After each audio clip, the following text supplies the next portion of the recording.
Olá, sejam muito bem-vindos ao canal Liberaudiolivro. Eu sou a Giovana e hoje vou ler os capítulos 92 a 95 do clássico Dom Casmurro de Machado de Assis. Vamos à leitura.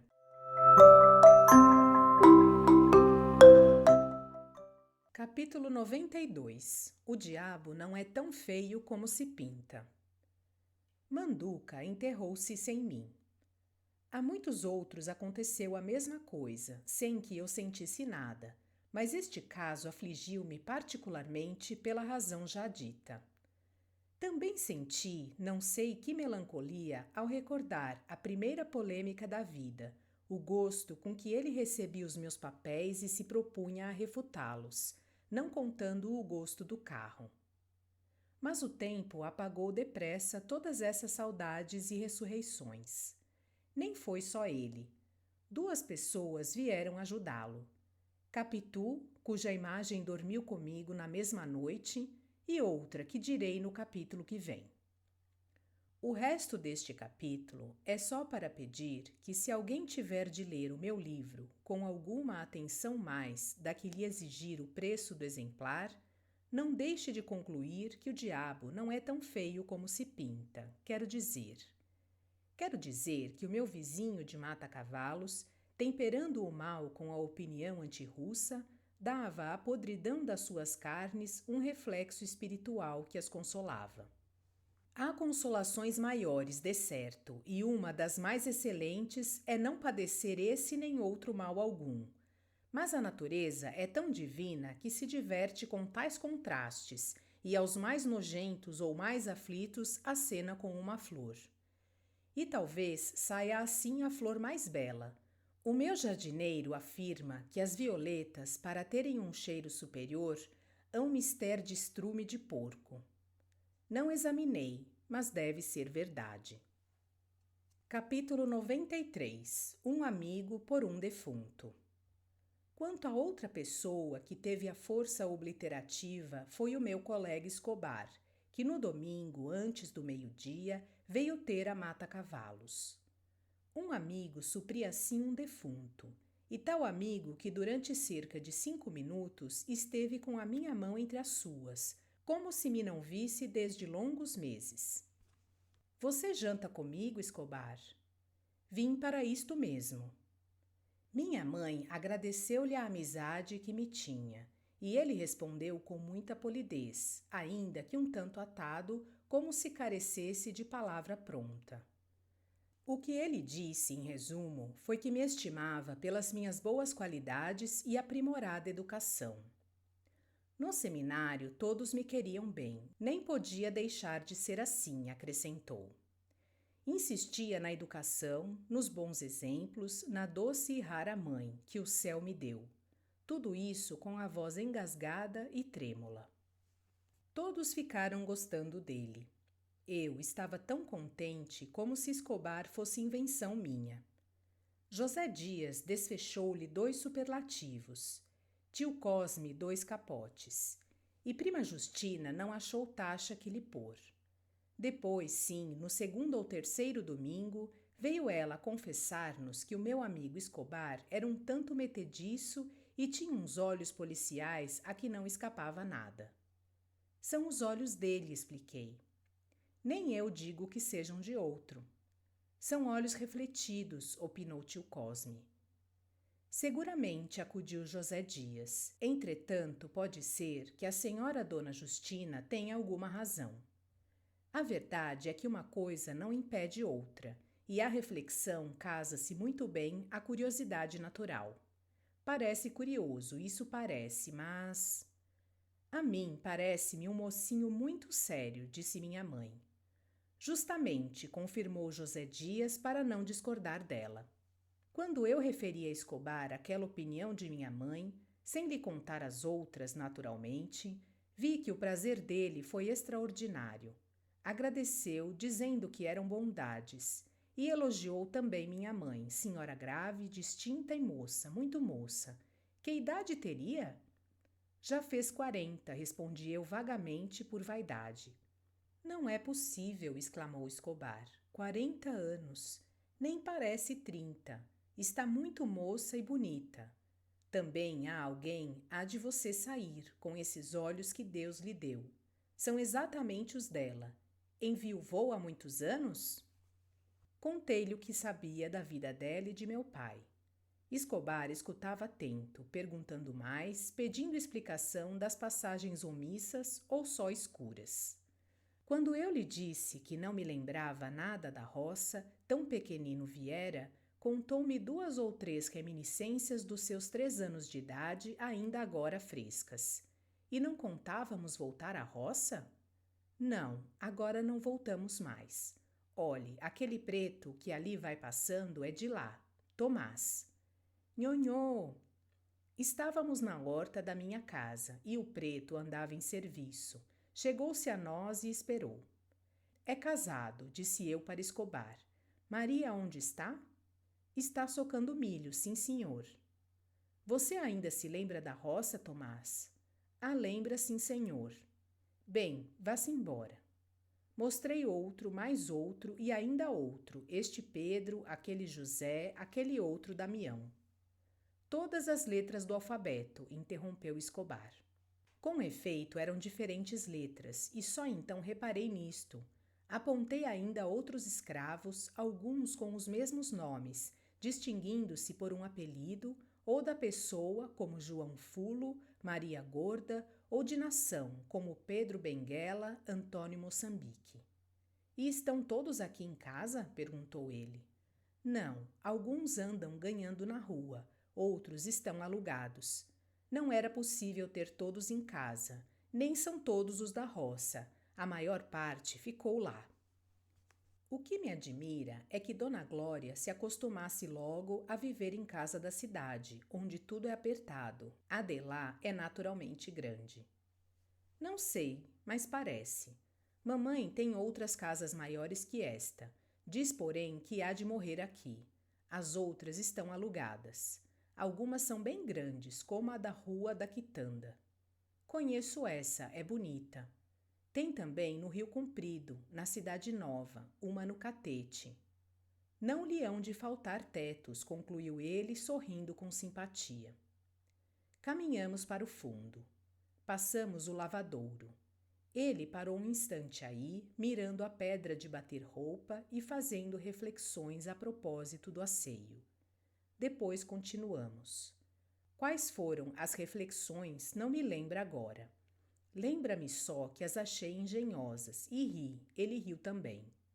A minha alegria acordava a dele, e o céu estava tão azul e o ar tão claro que a natureza parecia rir também conosco. São assim as boas horas deste mundo. Escobar confessou esse acordo do interno com o externo por palavras tão finas e altas que me comoveram. Depois, a propósito da beleza moral, que se ajusta à física, tornou a falar de minha mãe, um anjo dobrado, disse ele. Capítulo 94. Ideias aritméticas. Não digo mais, que foi muito.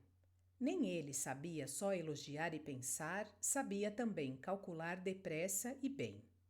Era das cabeças aritméticas de Holmes, 2 mais 2 igual a 4. Não se imagina a facilidade com que ele somava ou multiplicava de cor. A divisão, que foi sempre uma das operações difíceis para mim, era para ele como nada. Cerrava um pouco os olhos, voltados para cima, e sussurrava as denominações dos algarismos. Estava pronto. Isso com 7, 13, 20 algarismos. A vocação era tal que o fazia amar os próprios sinais das somas, e tinha esta opinião que os algarismos, sendo poucos, eram muito mais conceituosos que as 25 letras do alfabeto. Há letras inúteis e letras dispensáveis, dizia ele. Que serviço diverso prestam o D e o T? Tem quase o mesmo som. O mesmo digo do B e do P. O mesmo do S, do C e do Z. O mesmo do K e do G, etc. São trapalhices caligráficas. Veja os algarismos. Não há 2 que façam o mesmo ofício. 4 é 4 e 7 é 7. E admire a beleza com que um 4 e um 7 formam esta coisa que se exprime por 11. Agora dobre 11 e terá 22. Multiplique por igual número, dá 484 e assim por diante. Mas onde a perfeição é maior é no emprego do zero. O valor do zero é, em si mesmo, nada. Mas o ofício deste sinal negativo é justamente aumentar. Um 5 sozinho é um 5. Ponha-lhe 2 zeros, é 500. Assim, o que não vale nada faz valer muito, coisa que não fazem as letras dobradas, pois eu tanto aprovo com um P como com 2 Ps. Criado na ortografia de meus pais, custava-me a ouvir tais blasfêmias, mas não ousava refutá-lo.